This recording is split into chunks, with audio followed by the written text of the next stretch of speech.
Mesdames et messieurs, bonjour, très ravi de vous retrouver pour cette édition du 13h à la une de l'actualité. Le chef de l'État réceptionne des équipements de dernière génération pour les sapeurs-pompiers, de nouveaux véhicules, engins et matériel de pointe qui concrétisent le projet d'équipement initié par le président Macky Sall en faveur de la BNSP. Le chef de l'État qui a pris part à la prière du vendredi à la grande mosquée omarienne, une visite empreinte de solidarité envers la famille Tall à la veille de la Ziara annuelle, un moment de spiritualité et de communion pour les fidèles venus des quatre coins du pays, on le verra. Dans le trésor des régions, nous irons dans les Kalonaï où les populations se sont rassemblées à Souda pour un forum de l'emploi des jeunes et des femmes. L'événement a vu la participation de nombreuses structures d'accompagnement de l'État. Voilà pour le menu de ce trésor. Bienvenue et merci de nous recevoir chez vous. Je vous le disais, c'est une journée historique pour la Brigade nationale des sapeurs-pompiers ce vendredi.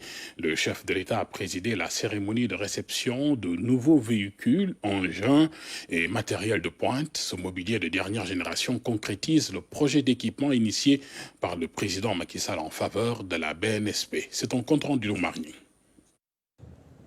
C'est le programme d'équipement de la Brigade nationale des sapeurs-pompiers qui est ainsi en branle. Un énorme dispositif contenant du matériel de dernière génération.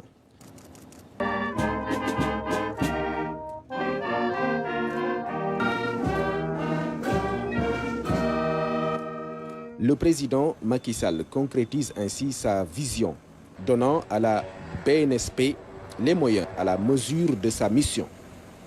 Après avoir érigé le groupement national des sapeurs-pompiers en brigade nationale des sapeurs-pompiers le 13 décembre 2012, quelques 8 mois après votre accession à la magistrature suprême, procédez à l'inauguration de la première école nationale des sapeurs-pompiers de l'histoire du Sénégal. Vous présidez aujourd'hui, Monsieur le Président de la République, la cérémonie officielle de réception de l'un des plus grands projets d'équipement de sapeurs-pompiers réalisés en Afrique. Monsieur le Président de la République, ces équipements et matériels inédits que vous mettez aujourd'hui à notre disposition matérialisent à plus d'un titre votre volonté constante de renforcer les capacités et aptitudes de la Brigade nationale des sapeurs. C'est pourquoi nous nous engageons solennellement à les entretenir. Au total, on dénombre 8 composantes dans le projet, entre matériels et équipements de protection individuelle, moyens de communication, hôpital mobile de campagne, pièces détachées, hangars et autres infrastructures qui amplifient l'accompagnement de l'État au profit de la Brigade nationale des sapeurs-pompiers. Vous l'avez rappelé en général, ma première mesure dans le domaine de la sécurité civile a été d'ériger dès le mois de décembre 2012, le groupement national en brigade nationale des sapeurs-pompiers. Il s'agissait, au-delà de la confirmation du statut militaire des sapeurs-pompiers, de faire de leur corps un grand commandement militaire et d'élargir ses missions à la prévention des risques pour la protection des personnes, des biens et des installations stratégiques du pays, au secours d'urgence médicale ainsi qu'à la protection de l'environnement. Ainsi, la Brigade nationale dispose aujourd'hui de 9 groupements opérationnels avec des unités spécialisées dans les domaines tels que l'intervention en ambiance radiologique, biologique et chimique, mais également l'unité de sauvetage déblaiement dont je salue le dévouement à travers des interventions récentes en Turquie, mais également votre intervention auprès de nos frères guinéens. L'intervention en milieu aquatique et subaquatique ou de secours médicaux sont désormais à votre portée. La BNSP n'a jamais été aussi outillée. Aujourd'hui, les moyens mobilisés révèlent un autre pan du bilan élogieux du président Macky Sall. Avec les efforts entrepris de renouvellement des véhicules et équipements exposés ici ce matin, le développement maîtrisé du capital humain permis par l'école de Thiès la Brigade nationale des sapeurs-pompiers dispose d'un ensemble cohérent de capacités qui lui permettent d'intervenir sur la quasi-totalité du spectre des actions de la protection civile. Ce projet, je l'ai voulu pour ancrer la BNSP dans sa trajectoire de principal bouclier des populations contre les catastrophes et pilier central de la protection civile. Programme important par son volume et par la qualité et la cohérence de ses équipements. C'est un programme de 91 milliards de francs CFA en un bloc, soit plus de 131 millions d'euros, destiné à rationaliser la montée en puissance de la Brigade nationale des sapeurs-pompiers. Grâce au président Macky Sall, le groupement national des sapeurs-pompiers est en mesure d'assurer la sécurité civile de chaque Sénégalais et autres étrangers résidant chez nous. Mission qui sera accompagnée en tout temps et en tout lieu sur l'ensemble du territoire national. Cette montée en puissance de la Brigade nationale des sapeurs-pompiers est à inscrire dans la vision du président Macky Sall, une transformation structurelle qui a entraîné un changement radical de la Brigade nationale des sapeurs-pompiers avec une nouvelle politique. On écoute à ce propos le chef de l'État. Les effectifs sont passés de 3100 à 6271 sapeurs-pompiers et le recrutement annuel des militaires du rang passé de 150 recrues à 600 par an. Cet effort d'adaptation s'est poursuivi par la construction, vous l'avez rappelé, pour la première fois de l'histoire des sapeurs, d'une école qui a pour vocation de donner au Sénégal la capacité de générer en nombre adéquat, mais également en qualité, de ressources humaines qualifiées pour assurer avec efficacité et professionnalisme toutes les missions de sécurité civile au profit des populations. En termes de renforcement de la couverture sécuritaire, pour rapprocher davantage les secours des populations, j'ai voulu que l'effort de l'État soit visible sur l'ensemble du territoire national. C'est pourquoi, entre 2012 et aujourd'hui, 27 unités de sapeurs-pompiers ont été mises en service, permettant à 16 départements de disposer d'une couverture sécuritaire civile de proximité. C'est le cas de certains départements que je me plairais à citer, comme Goudomp, Pikine, Bignona, Bambey, Matam, Vélingara, Kaffrine, Bakel, Nioro, Kébémer, Koungheul, Gossas, Koupentoum, mais également Linguère, Guinguinéo et Keur Massar en cours de finition. Dans le domaine de l'acquisition des moyens majeurs de secours et de sauvetage, l'État a réalisé entre 2013 et 2022 354 véhicules et engins spéciaux de secours et de lutte contre les incendies, accidents, périls et catastrophes. Également, la capacité d'action en mer de la BNSP a été initialisée en 2019 avec l'acquisition de 2 vedettes incendie, de 3 vedettes ambulances pour assurer, en liaison avec la Marine nationale, les secours et sauvetages maritimes, notamment la prise en compte des secours et sauvetages liés à l'émigration clandestine. Et pour renforcer les capacités de lutte contre les inondations, plus de 125 motopompes et électropompes, ainsi que 30 000 mètres de tuyaux ont été acquis en 2022, augmentant considérablement vos moyens d'intervention. Et ceci d'ailleurs a montré des résultats immédiats en 2023, puisque nous avons senti, malgré une pluviométrie abondante, une atténuation significative des effets négatifs des inondations. Et après la réception de ces nouveaux équipements, le chef de l'État a pris part à la prière du vendredi à la Grande Mosquée omarienne, une visite empreinte de solidarité envers la famille Tall à la veille de la Ziyara annuelle. Le Khalif Thierno Madani Tall a exprimé sa reconnaissance envers le président Macky Sall pour ses réalisations, dont la réhabilitation de la Grande Mosquée. On reste avec vous, Marni. Heure de prière à la Grande Mosquée omarienne, Dakar. Parmi les fidèles venus répondre à l'appel, le président de la République Macky Sall, reçu par le Khalif général Thierno Madani Tall. Les 2 rakas sont ainsi effectués avec l'ensemble des fidèles présents. Allahu Akbar. Allahu Akbar. Bismillahirrahmanirrahim. Alhamdulillahi Rabbil alamin.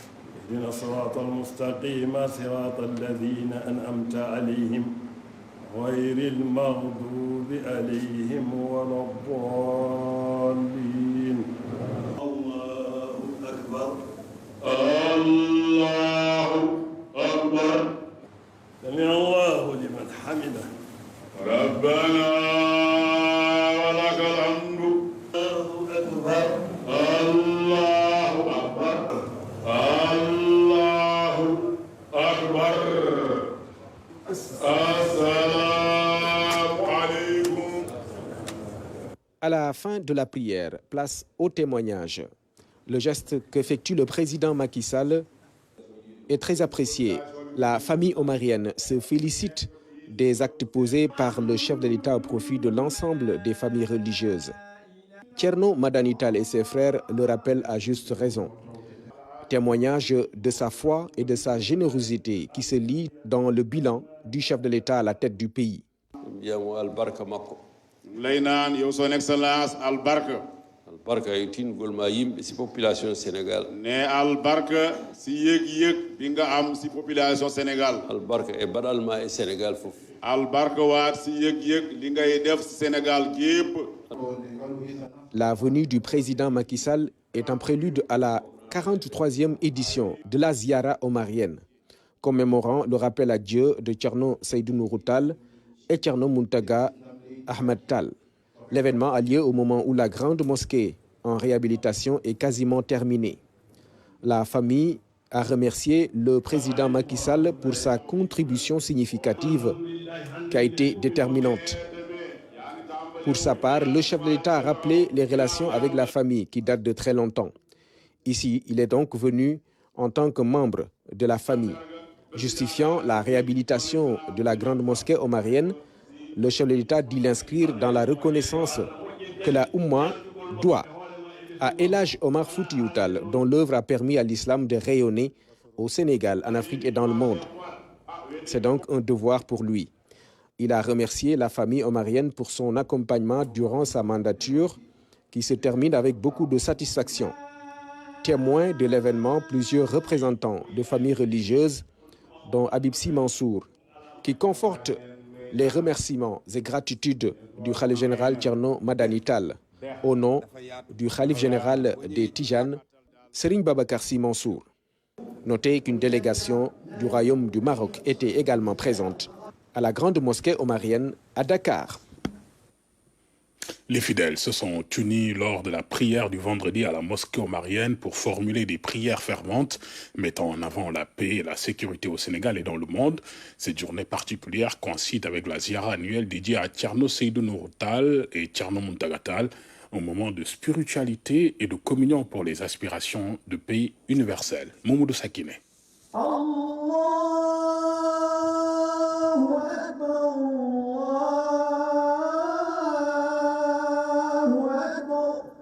14h à la mosquée omarienne de Dakar, en ce vendredi de la Ziyara annuelle de Thierno Seydou Nourou et de Thierno Mountaga Tall.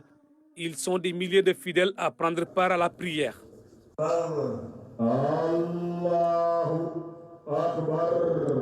Une prière dirigée par Thierno Seydou Nourou Tall, dont le sermon est salué par les fidèles. L'imam a fait un sermon de haute facture. Il a exhorté les fidèles à retourner à Dieu. Le Sénégal est un et indivisible. Nous devons tous cultiver la paix.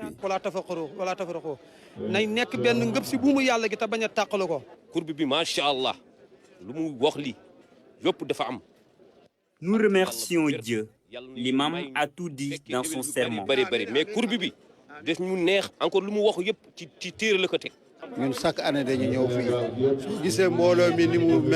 Chaque année, nous assistons à la ziara de Thierno Seydou Nourou et Thierno Mountaga Tall. Thierno Seydou Nourou a œuvré toute sa vie durant à la réunification des familles religieuses. Ils sont venus des coins et recoins du Sénégal, mais aussi au-delà des frontières pour assister à cette manifestation religieuse. L'imam a fait un sermon d'une grande importance. Maintenant, c'est à nous de revoir nos comportements, car pour des références, il ne nous en manque pas vraiment. Je souhaite au bon Dieu et au bon Créateur qui nous donne chaque année cette ziara, que les grands marabouts et tout le monde et l'État du pays du Sénégal, qui est un pays voisin à nous, Il a rappelé les valeurs de l'islam et il a incité les musulmans qui étaient là à respecter ces valeurs, à œuvrer pour l'unité du Sénégal, pour la prospérité du pays. Et il n'a pas manqué d'exprimer ses sentiments profonds de reconnaissance à l'endroit du président Macky Sall qui a réalisé beaucoup d'infrastructures et qui contribue à la modernisation de cette mosquée. Sortir de cette importante cérémonie la foi renforcée, c'est le vœu de l'ensemble des participants venus d'ici et d'ailleurs. Le ministère de la Justice lance les préparatifs du forum sur la bonne gouvernance et les droits humains avec un point de presse anticipé prévu en février au CICAD. L'événement va explorer le thème « Bonne gouvernance et droits humains au Sénégal, une vision et des pratiques à portée universelle ». La bonne gouvernance et le respect des droits fondamentaux sont une préoccupation majeure de l'État du Sénégal. Le ministère de la Justice a la ferme volonté de faire de ce forum un cadre d'échange de haut niveau permettant des regards croisés de la population sénégalaise dans sa diversité, du gouvernement, d'acteurs nationaux et internationaux, ainsi que de représentants d'institutions spécialisées. En ce qui concerne la bonne gouvernance, son positionnement déjà dans l'axe 3, gouvernance, institutions, paix et sécurité du PSE, met en évidence toute l'importance qui lui est accordée dans ce plan Sénégal émergent. Déjà en 2013, le gouvernement du Sénégal a adopté une stratégie nationale de bonne gouvernance qui sert de cadre global de mise en œuvre des initiatives dans ce domaine. De même, en matière de promotion des droits humains, l'architecture institutionnelle comporte une diversité de structures et de mécanismes. La bonne gouvernance est une condition indispensable pour qu'une démocratie puisse donner corps au principe d'état de droit et au respect des droits humains. Il est donc important de constater qu'en dépit de la diversité des innovations et des avancées considérables notées dans ces domaines, l'appropriation et l'implication citoyenne par une information et une stratégie de communication appropriée sur les questions de respect des droits humains et de la gouvernance des affaires publiques demeure encore un défi majeur. La consolidation des pratiques et des initiatives majeures s'impose afin de promouvoir la bonne gouvernance et le respect des droits fondamentaux en vue de renforcer la conscience citoyenne et l'état de droit au Sénégal. Et en plus bref, sachez que le Conseil national de régulation de l'audiovisuel et la radio-télévision sénégalaise ont tenu hier après-midi une réunion technique préparatoire. Elle porte sur le temps d'antenne des candidats à l'élection présidentielle du 25 février 2024. Les deux partis prévoient une autre rencontre ce lundi. Seront invités les mandataires des différents candidats. C'est pour statuer sur la couverture et la diffusion de la campagne. Une campagne qui, je le rappelle, se tient du 3 février au 23 février prochain. Diourbel, Kaolack, Fatick et même la Gambie, le directeur général des douanes était en tournée. Dans les régions du centre, Dr Mbaye Ndiaye a rencontré les unités douanières pour s'enquérir de leurs conditions de travail. À Banjul, la coopération bilatérale avec les douanes gambiennes était au cœur des discussions, nous dit Moussa Mané. C'est une tournée au pas de charge que le directeur général des douanes a effectuée dans la région douanière du centre. Objectif, tâter le pouls du terrain et mobiliser les agents des douanes autour des objectifs de performance et de qualité de service. Voir les conditions dans lesquelles nos agents qui travaillent à la sécurisation de nos frontières, mais aussi qui mobilisent des recettes importantes pour le budget de l'État, dans quelles conditions ils sont. Voir également les contraintes qui se posent dans l'exécution du service et surtout essayer de les remobiliser et de les galvaniser dans l'optique d'une atteinte des objectifs fixés par les autorités supérieures. De Diourbel à Kaffrine, en passant par Fatick et Kaolack, le patron des douanes sénégalaises a pu noter le comportement exemplaire des hommes qui sont au front de la mobilisation des recettes et de la lutte contre le crime organisé. Je tire un bilan satisfaisant de l'action des services douaniers au niveau de la direction régionale du centre. Et je voudrais en profiter pour féliciter le directeur régional pour son travail de qualité. Il a imprimé, en tout cas, une dynamique positive à l'ensemble des unités qui se sont singularisées par des performances de taille, non seulement dans la mobilisation des recettes, mais surtout dans la lutte contre la fraude sous toutes ses formes. Pour sa première sortie internationale, le directeur général des douanes s'est rendu à Banjul, en Gambie. Sur place, les échanges ont porté sur la coopération bilatérale entre douanes gambiennes et sénégalaises. Avec son homologue de la Gambie, le directeur général Yankuba Dabo, des mesures fortes allant dans le sens de la mutualisation des moyens de contrôle ont été prises. Ils nous ont bien accueillis et on a eu en tout cas des séances de travail extrêmement fructueuses qui vont permettre de doper davantage la qualité de nos relations bilatérales. Et comme perspective, il y aura des contrôles combinés qu'on va essayer en tout cas de développer entre nos administrations. Il y aura aussi la création de postes de contrôle juxtaposés, conformément à la volonté de nos deux chefs de l'État. Je crois qu'un poste sera construit dans la zone sénégalaise et l'autre au niveau de la frontière gambienne. Il y aura aussi comme préoccupation l'érection de 2 postes qui sont aujourd'hui sur la frontière sud de la Gambie, en bureau de plein exercice pour permettre une bonne prise en charge des marchandises gambiennes qui quittent pour aller en transit, mais également pour permettre aux Sénégalais qui sont dans cette zone de pouvoir dédouaner sans beaucoup de tracasseries, sans parcourir de longues distances. Et in fine, cela va contribuer à augmenter nos capacités de mobilisation des recettes dans la zone sud. Le docteur Mbaye Ndiaye a inscrit son action à la tête de la Direction générale des douanes autour de la valorisation du capital humain. Le sens de l'innovation, la gestion axée sur les résultats, le tout avec écoute des partenaires et usagers. Partout où il est passé, le directeur général a tenu à rencontrer les opérateurs économiques, partenaires de premier plan des douanes.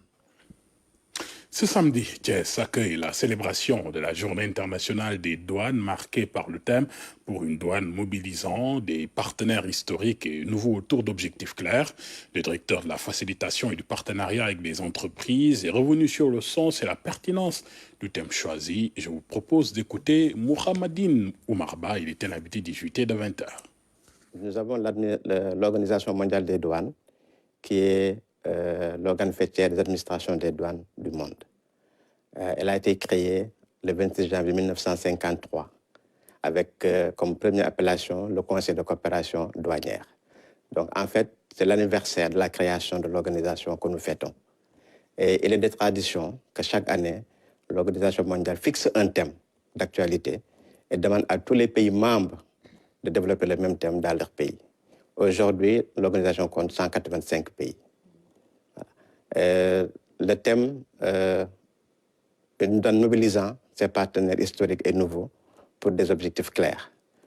C'est un peu pour faire face aux défis de l'heure.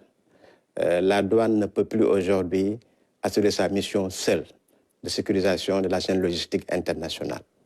Avec les nouvelles technologies, avec le développement des échanges commerciaux, la douane a besoin de s'appuyer sur des partenaires sûrs pour mener sa mission de façon efficiente et efficace. Et avoir des partenaires sûrs, c'est avoir des partenaires qui respectent la réglementation, c'est avoir des partenaires qui veillent à ce que la chaîne logistique ne soit pas utilisée pour commettre des actes répréhensibles. Raison pour laquelle ce thème est toujours d'actualité avec les attentats que nous connaissons à travers le monde et que la douane se doit de nouer des partenariats solides et forts pour faire bâtir sa mission correctement. Alors, vous parlez de partenaires, mais qui sont vos partenaires? Quels sont les services que vous leur offrez? Bon, comme partenaires, nous en avons aussi bien au niveau des entreprises publiques que dans le privé. D'accord?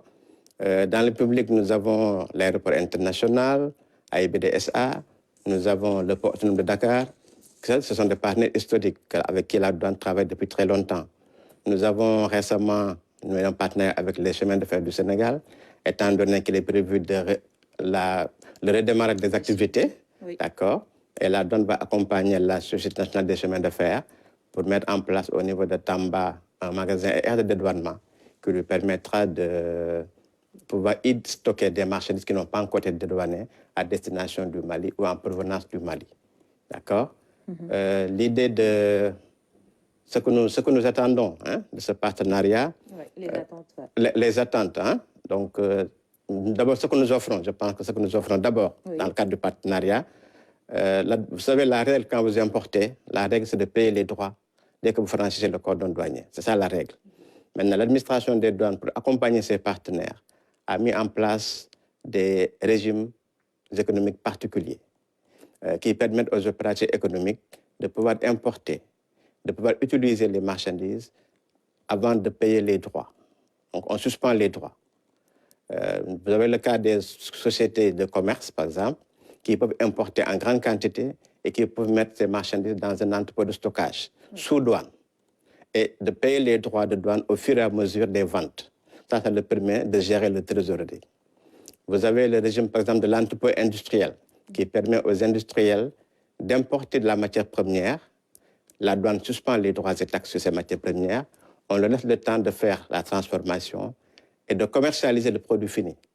Si c'est commercialisé au niveau du Sénégal, en ce moment-là, l'entreprise paiera les droits sur les matières premières incorporées, sur les marchandises, sur les produits vendus au Sénégal. Si c'est exporté, il n'y aura rien à payer. Ça, c'est des régimes un peu qui permettent aux entreprises de pouvoir gérer leur trésorerie, de ne pas sortir trop de liquidités. Nous avons comme autre instrument que nous offrons aux partenaires un programme que nous appelons le programme de partenaires privilégiés. C'est un programme qui vise les entreprises qui ont un haut niveau de respect de la conformité de la réglementation douanière, qui ont une bonne santé financière et qui sont disposées à collaborer avec l'administration des douanes. Et nous leur donnons des mesures de facilitation. Par exemple, lorsqu'elle lève une déclaration en douane, le bon à enlever qui permet de sortir les marchandises est émis automatiquement et généré automatiquement par le système. Lorsque nous devons faire un contrôle physique, le contrôle est déplacé au niveau des locaux de l'entreprise. Au lieu de le faire au port ou à l'aéroport, nous attendons que la marchandise arrive dans les locaux de l'entreprise pour faire le contrôle. Si, par exemple, la direction des enquêtes douanières doit faire des contrôles périodiques pour les entreprises qui sont au programme de partenaires privilégiés, ces contrôles sont beaucoup plus espacés. D'accord? Et pour finir, sans être exhaustif bien sûr, nous avons un peu des protocoles que nous signons avec des entreprises, surtout celles qui mènent des projets de l'État. Pour les accompagner, pour pouvoir respecter les délais, nous signons des protocoles avec ces entreprises qui permettent qu'elles puissent récupérer leur matériel dès qu'elles arrivent au port ou à l'aéroport et qu'ils viennent après régulariser par le paiement des droits et taxes si c'est un marché en TTC ou par une exonération si c'est un marché en hors taxe, hors douane.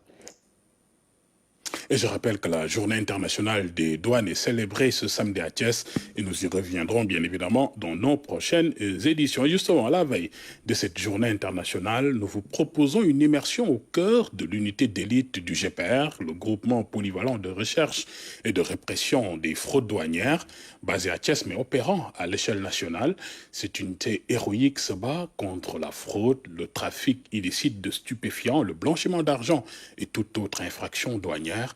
Découvrons le quotidien de ces gardiens de l'économie avec Fatmata Banelba.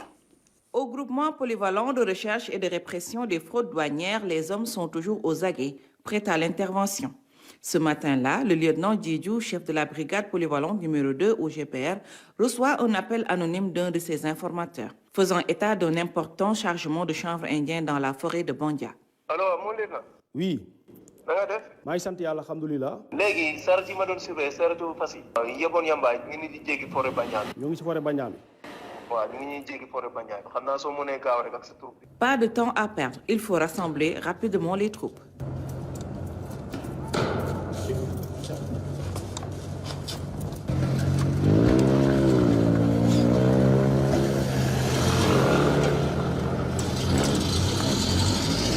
Le lieutenant Djidjou et ses hommes se rendent immédiatement sur les lieux. Une fois sur place, les malfaiteurs avaient déjà pris la fuite, laissant derrière eux la marchandise illicite, mais dissimulée un peu partout dans les buissons. Voilà, où sont les autres? Ces soldats de l'économie rompus à la tâche vont finir par retrouver le butin en suivant leurs traces. L'unité d'élite du GPR est habituée à ce genre d'opération qui se déroule généralement la nuit. En début janvier, déjà, ces douaniers avaient saisi une importante quantité de chanvre indien. La dernière opération a eu lieu le 1er janvier 2024 dans la localité de Dembour, voilà, sur une quantité de 700 kg de chanvre indien. Le groupement polyvalent de recherche et de répression des fraudes douanières, GPR, implanté à Thiès, lutte contre toutes sortes d'infractions douanières. La fraude, le trafic illicite de stupéfiants, le blanchiment d'argent et contre la criminalité transnationale organisée. Le GPR a une compétence territoriale, c'est-à-dire c'est une unité qui peut intervenir dans tout le territoire national. Le GPR est composé de 4 brigades. Il y a 3 brigades polyvalentes et une 4e brigade qui est une brigade motorisée. Mais il faut peut-être préciser que avant le GPR, la douane a été toujours présente au niveau de la région de Thiès. Ces enquêteurs chevronnés mènent des investigations des plus sensibles, comme mettre la main sur des sacs de chanvre indien, intercepter des faux billets, des interventions parfois musclées pour mettre la main sur des malfaiteurs et autres contrebandiers.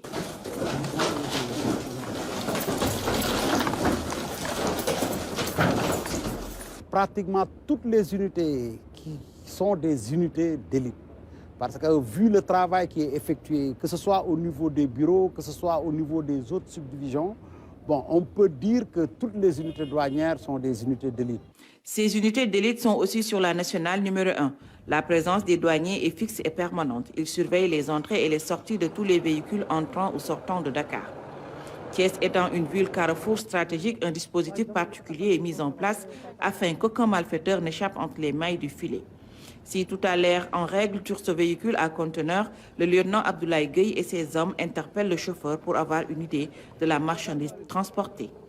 Et au regard des papiers et documents fournis, il y a quelque chose qui cloche. On doit contrôler ce conteneur ici. On va faire un contrôle documentaire. Vous voyez que nous avons contrôlé un conteneur qui vient de Dakar, qui transporte des sacs en polypropylène. Les sacs en polypropylène, ce sont les sacs qui sont utilisés en général pour les sacs de foin. Donc pour cette marchandise, la marchandise a fait l'objet d'une mercurialisation au niveau du système Gaïndé.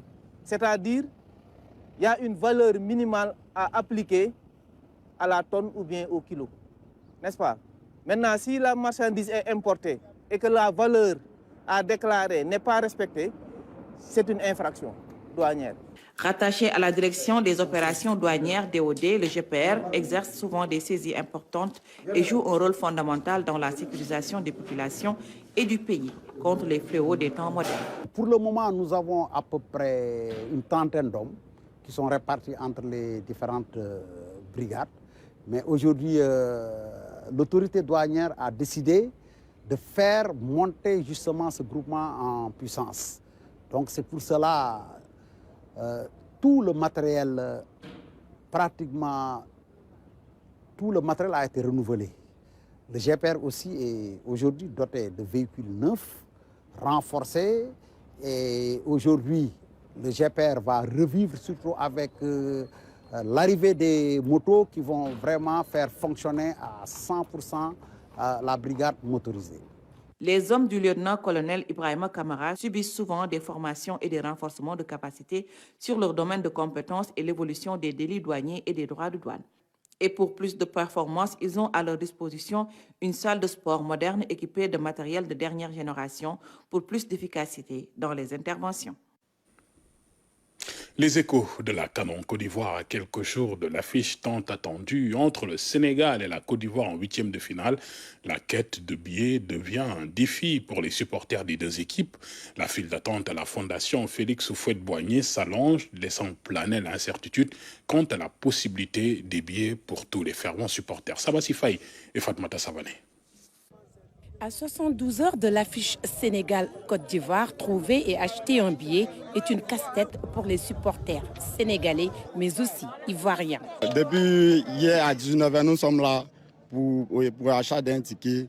Bon, on ne comprend pas. On nous dit qu'il n'y a pas de ticket. Bon, je ne sais pas. Depuis hier à 19h, moi, je viens de Boaké, je suis un Ivoirien. Je vais aller regarder le match Sénégal-Côte d'Ivoire. Depuis hier, on nous dit qu'il n'y a pas de ticket. Bon, d'autres disent qu'il y a ticket, d'autres disent qu'il n'y a pas de ticket. Donc, depuis hier, on est là. On ne gagne pas de ticket. En tout cas, on est là. Depuis 3h du matin, je suis là. Moi, j'ai même mangé pour venir essayer encore parce que depuis 3h, c'est pas mes affaires. Les tickets de 2000 sont vendus à 20 000, voire 25 000. Mais il n'y a pas de souci. Nous les achetons pour notre pays, même si c'est très difficile. À la fondation Félix Houphouët-Boigny, un des 4 points de vente à Yamoussoukro, on y trouve une foule immense dont l'attente a été très longue. Nous sommes là depuis hier, nous étions là, nous ont dit qu'il n'y a pas de ticket. On nous dit encore de venir matin, moi depuis 5 heures. Depuis le feu, le rat cette année jusqu'au feu pour venir. Bon, c'est de la vie, il faut toujours être fort. On est venu là, nous avons pris nos noms, il y a des vagues qui sont là. Tous ceux qui sortent, il n'y a personne qui a le ticket. Qui nous disent clairement qu'il n'y a pas de ticket, nous on va rentrer, on va vaquer à nos occupations. C'est très simple. On est arrivé ici à 4 heures. On a filé toutes les villes, on dit qu'il n'y a pas de ticket, il n'y a pas de ticket. On est venu ici depuis matin, on dit qu'il n'y a pas de ticket. Sinon, nous, on ne comprend pas. Depuis hier, on est là, il n'y a pas de ticket, on dit qu'il y a business dedans. Avant, là, il y a des tickets ligne. Maintenant, là, on dit ligne, là, ça, c'est fini, il n'y a pas de ligne dedans. Non, on ne comprend pas. Les billets devenus introuvables sur le marché, le public soutient qu'il y a anguille sous roche. Il ne faudrait pas qu'en faisant le rang, ils vont faire entrer leurs connaissances. Ah, mon frère, viens, je vais te faire entrer. Même il y a des gens, on les fait rentrer par la porte de derrière. C'est pas normal. Nous sommes là depuis le matin. Je suis ici depuis à 5 heures. Je suis venu trouver d'autres ici. Ils ont dormi ici. De 22 heures jusqu'à l'heure, ils n'ont pas encore reçu. Ils n'ont pas encore de tickets. Mais ceux qui ont leur voiture, eux, ils rentrent et puis ils sont avec les tickets. Pendant ce temps, nous, on a arrêté. Sous le soleil, on ne gagne pas de tickets. Le problème, selon moi, en tout cas, bon, chez moi, bon, il n'y a pas de ticket. Il ne veut pas me dire la vérité, c'est tout. Sinon, s'il y a ticket, depuis, bon, pour moi, en tout cas, depuis hier, moi, je suis là. On est venu, ils ont pris notre nom, mais jusqu'à présent, on ne gagne rien. Il y a plein de personnes qui sont rentrées, mais même une seule personne n'est pas sortie que non, il y a reçu un. Et pourtant, après des heures de patience, on retrouve des heureux tickets en main. J'ai eu mon ticket de 5 000 francs. Voilà. Donc, en tout cas, je suis fier de mon pays et je remercie Cocan aussi, qui est à notre disposition aussi. Après tant d'efforts, le ticket a été obtenu. Depuis 7 heures du matin, il est pratiquement 13 heures. Il y a un monde fou. C'est pas facile, mais je pense qu'avec l'organisation qui est mise en place, ça va vite passer. Le problème il y a un petit souci. Celui qui retarde, c'est qu'il y a un problème de réseau. Le réseau est vraiment lent. Du coup, l'impression du ticket prend le temps. Oh, c'est un exploit. Ça n'a pas été facile. Hein.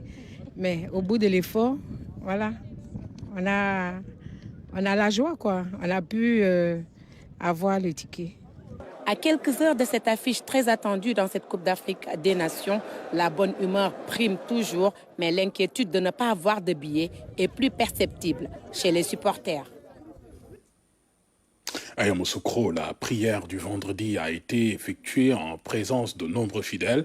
À la grande mosquée, tout comme à la mosquée sénégalaise, il y avait de l'affluence, une affluence plus forte que d'habitude du fait de la Coupe d'Afrique des Nations. Nos équipes se sont rendues dans ces deux lieux de prière.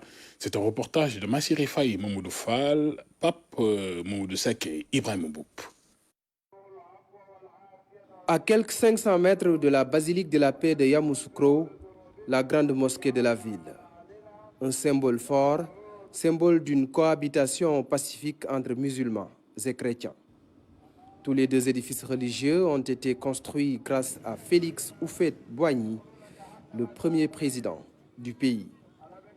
En Côte d'Ivoire, plus de 40% de la population est composée de musulmans. À l'occasion de la prière du vendredi, les fidèles sont venus en masse. C'est vrai que c'est énorme. C'est vrai qu'à côté de la basilique, on a pensé aussi à l'autre foi, la foi musulmane, ce qui est très très bien dans une ville qui a des habitudes chrétiennes très ancrées. Ce n'est que bonheur. On vient avec beaucoup de délectation pour prier avec d'autres fidèles venus d'autres pays africains, sénégalais, camerounais, Burkina, Mali et bien entendu Guinée, de là où je viens. C'est vraiment quelque chose qui est très touchant. Il y a beaucoup de musulmans à Yamoussoukro. Voilà. Mais moi-même, je ne vis pas à Yamoussoukro, je vis à Abidjan. Voilà. Donc, je suis venu par Côte des Ballons, à Kokane. Voilà. Donc, vendredi, je m'ai trouvé à Abidjan et à Yamoussoukro. Donc, je viens prier à Yamoussoukro, la mosquée vendredi. En cette période de Coupe d'Afrique, la grande mosquée de Yamoussoukro a des hôtes de marque. Les joueurs du Sili national de Guinée sont venus pour vivre leur foi en ce jour saint. Le football est une passion. La religion est un élément fondamental dans la vie de l'homme. Toujours au quartier Djoulabougou, la mosquée sénégalaise. Elle a été construite à l'initiative de la communauté mouride. Une mosquée inaugurée en 1998 par Serigne Mourtala Mbaké. La CAN s'est invitée dans le sermon de l'imam. Il en appelle à de la sportivité entre Ivoiriens et Sénégalais, deux peuples frères, adversaires juste le temps d'un match de football. Avant, le football était un simple jeu. Maintenant, c'est devenu autre chose, avec beaucoup de passion. Et parfois, ça peut amener des tensions. À vrai dire, nous vivons en paix en Côte d'Ivoire. Mon père est venu ici avant ma naissance et j'ai 45 ans. Il a vécu ici dans la tranquillité. Le climat de paix que nous avons connu dans ce pays ne doit pas être entamé par le football. Et je reste convaincu qu'on n'en arrivera pas là. Serigne Touba nous a enseigné que dans la vie, il ne faut jamais provoquer quelqu'un. Il ne faut pas non plus répondre à la provocation.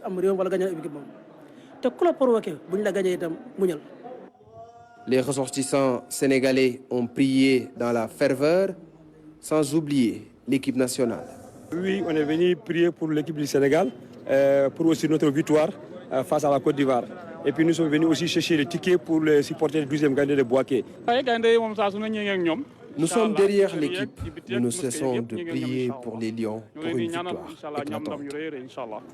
Yamoussoukro vit au rythme de la Coupe d'Afrique, mais les croyances religieuses restent très ancrées. Et puis place, place maintenant à l'actualité de nos régions.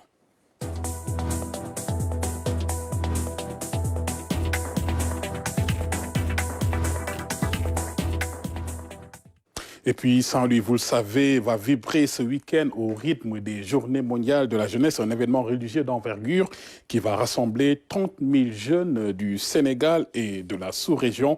Les délégations sont arrivées ce vendredi avec un magnifique comité d'accueil qui les attendait. Ambiance et réaction avec Abdouat.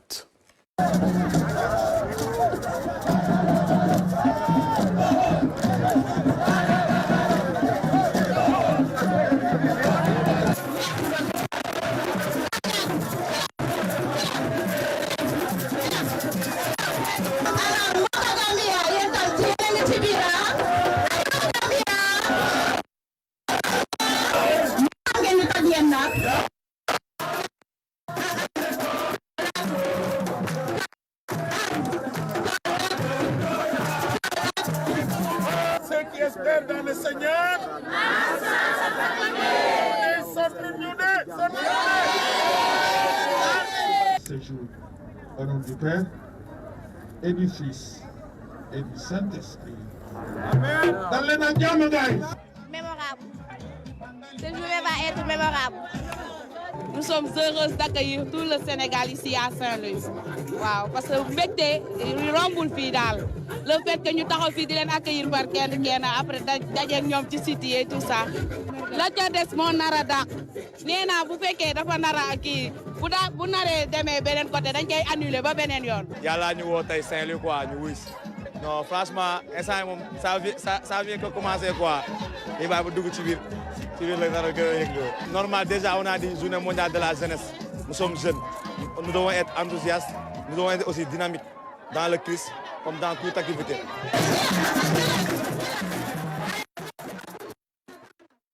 Voilà pour l'effervescence, le sens et l'importance de ces journées mondiales de la jeunesse nous sont éclairés par l'abbé Christophe Ndong, directeur des œuvres de Kaolack, dans cet entretien qu'il a accordé à Abdouat. Bonjour à tous et à tous. Saint-Louis est à l'honneur ce week-end avec les Journées mondiales de la jeunesse. 30 000 jeunes du Sénégal et de la sous-région sont attendus ici.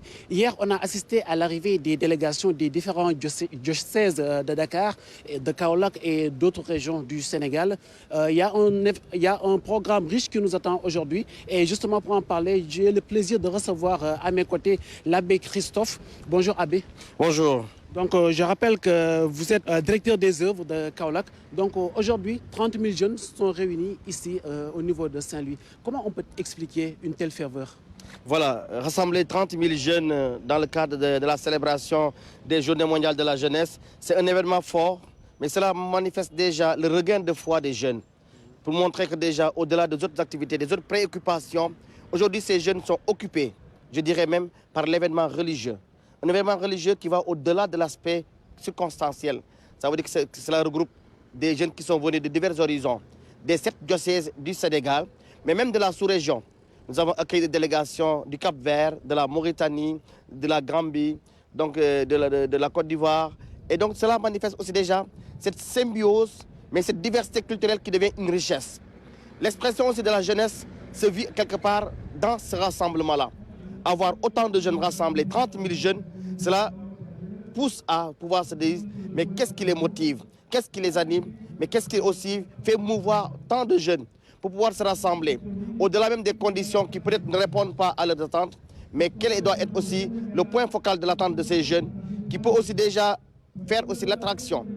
Aujourd'hui, nous voyons autant de jeunes rassemblés, c'est déjà l'espoir de la jeunesse. C'est déjà aussi quelque part la soif même de la jeunesse. C'est aussi quelque part la foi de la jeunesse. D'accord. Et aujourd'hui aussi, donc, on aura un riche programme aussi qui attend ces jeunes-là. Qu'est-ce qu'on doit retenir de ces 48 heures ici au niveau de Saint-Louis? Là, présentement, nous sommes avec les enseignements dans les différents sites où les jeunes sont accueillis, avec les évêques qui sont venus pour parler aux jeunes, pour lancer un message aux jeunes, mais aussi pour discuter avec les jeunes, échanger avec les jeunes. Lancer ce message par rapport au thème qui a été proposé, mais surtout aussi essayer de répondre aux attentes des jeunes qui sont peut-être venus avec beaucoup de questions.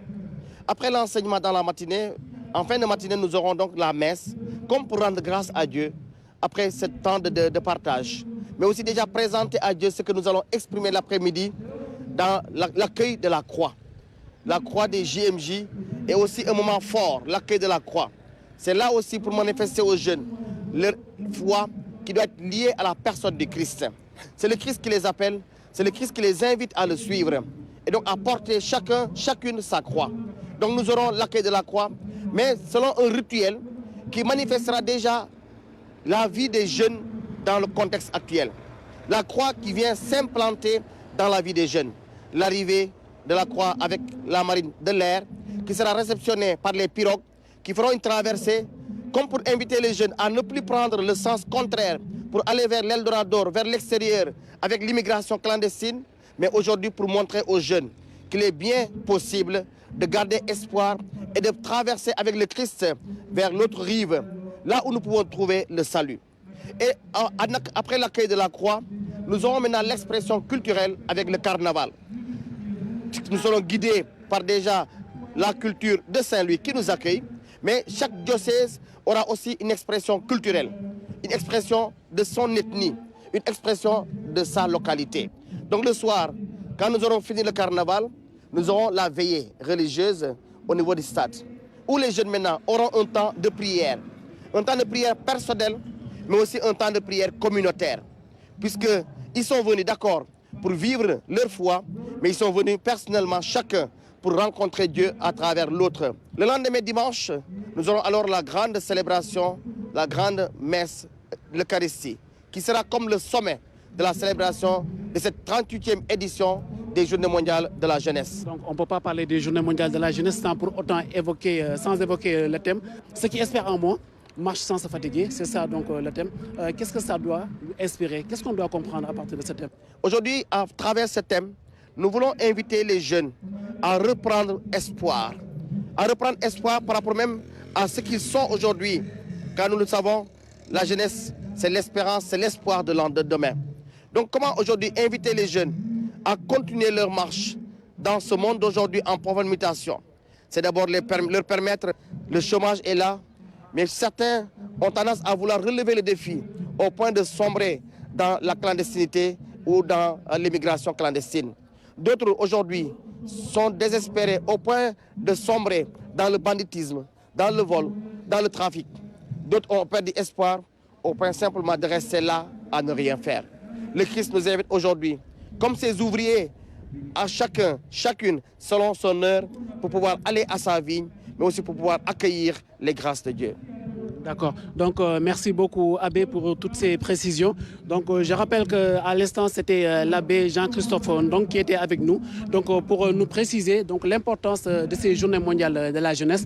Donc, rendez-vous à 16h au niveau de la berge du fleuve pour la réception de la croix et ce sera un événement exceptionnel. Merci Abdou Wade. Et je rappelle que la ville tricentenaire Saint-Louis va donc vibrer ce week-end au rythme des Journées mondiales de la jeunesse. On suivra bien sûr tout cela. Direction le village de Souda dans la commune de Wonk qui s'est transformé en un terrain d'opportunité avec le forum de l'emploi des jeunes et des femmes réunissant les populations des Kalonaï. Un rassemblement où de nombreuses structures d'accompagnement de l'État ont participé, organisé par l'association Karambenor des Kalonaï. À Ziguinchor, on retrouve Michel Mendé. Située dans l'arrondissement de Tengori, à cheval sur 3 communes, Niamon, Koubalan et Wong, la zone des Kalonaï regorge d'énormes potentialités agricoles. Malgré tout, elle peine à se développer, d'où la nécessité de se réunir autour d'un forum avec les structures d'accompagnement de l'État. Ce forum, initié par l'association Karambenor, a pour objectif de permettre aux femmes et surtout aux jeunes d'accéder aux informations utiles pour les opportunités et conditions de financement des projets par des institutions de financement ainsi que les projets et programmes présents dans la zone. En tant que partenaire de cet événement, je tiens à remercier M. Sané et son équipe pour avoir mis en place cet espace de discussion, de partage d'idées qui vise à promouvoir les atouts de Kalonaï dans la création d'emplois pour les jeunes, les femmes et de tous les groupes très confrontés à des difficultés d'accès aux services financement. Le secteur agricole est le moteur économique de la zone. Les jeunes et les femmes ne demandent que du matériel de production et de transformation pour booster le développement. Terre agricole par excellence, les Kalonaï est une zone de production. C'est pourquoi nous demandons à l'État du Sénégal de continuer à nous accompagner de tracteurs, de motoculteurs, de machines post-récolte pour permettre de mieux produire. La Fédération du mouvement Karambenor sollicite aussi, Madame la ministre, un accompagnement dans le financement des projets des femmes. Nous souhaitons également avoir des unités de transformation de nos produits locaux, car nous avons des vergers de maraîchage dont les produits sont transformés difficilement, voire vendus à perte. Pour porter le plaidoyer, la zone peut compter sur un de ses fils ambassadeurs de Kalonaï. Il promet de porter la voix afin que sa localité puisse bénéficier des grands projets de l'État. Nous sommes les Kalonaï. Nous sommes la richesse du département de Bignona. Nous sommes la partie la plus pacifiée de la région de Casamance. Nous sommes la verte Casamance et nous voulons montrer que les femmes et les jeunes des Kalonaï vont faire de ce potentiel ce que j'appellerais la locomotive du développement socio-économique dans la région de Casamance et à travers le Sénégal. Il y a un programme qui s'appelle le PASS, qui est partenaire de ce forum. Le programme Accélération, Compétitivité et Emploi. Ce programme, pour la première phase, était de 257 milliards. Les 160 milliards ont été investis. Il reste une partie, mais l'État du Sénégal veut 1000 milliards pour la deuxième phase. Ce forum est co-parrainé par le ministre de la Microfinance, de l'économie sociale et solidaire et le ministre conseiller Jean-Pierre Senghor. Le secrétaire exécutif du Conseil national de la sécurité alimentaire a salué l'initiative de l'association Karambé-Nord. La croissance de notre pays doit être tirée par le secteur agricole. De quoi manger, on peut le produire suffisamment dans notre région. Et ce sont ces questions-là qu'il faut que nous essayions de résoudre pour que les Kalounaï puissent dire comment elles peuvent contribuer notamment à la souveraineté alimentaire du pays. Merci de ce que je vois, tout ce qui se passe. Aujourd'hui, l'association porte deux projets de développement, la formation des jeunes au métier de l'agriculture dans des fermes modernes intégrées et la création d'enclos pour lutter contre la divagation des animaux. Après la Casamance, cap sur Kaolack, théâtre d'une grande campagne de sensibilisation et de contrôle visant à respecter les mesures pour les voyages de nuit, initiée par la Naser en collaboration avec les forces de défense et de sécurité. L'opération a scruté de près plusieurs véhicules. Les résultats sont éloquents avec de nombreuses infractions constatées. Claire Diop.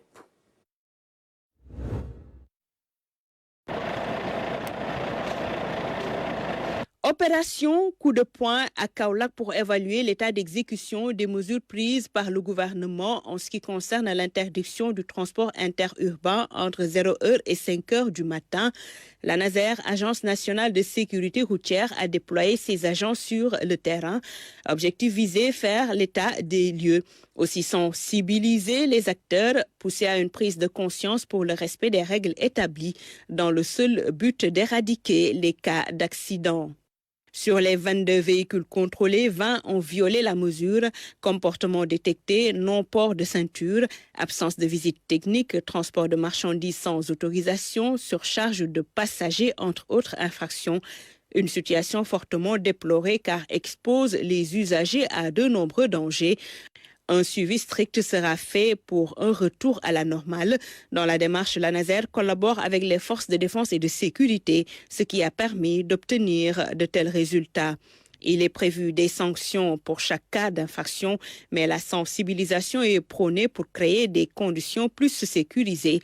Dans la même dynamique, le directeur général de la Naser a rencontré et remis à l'association Manco des phares transport 500 t-shirts, 50 extincteurs et 50 triangles. Le matériel mis à disposition va accompagner la sensibilisation le long de l'axe pour plus de sécurité sur nos routes.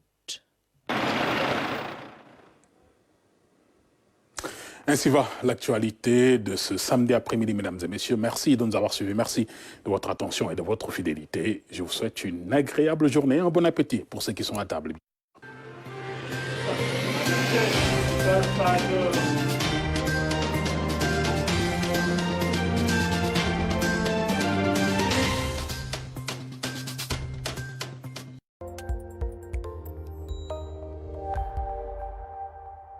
Dans la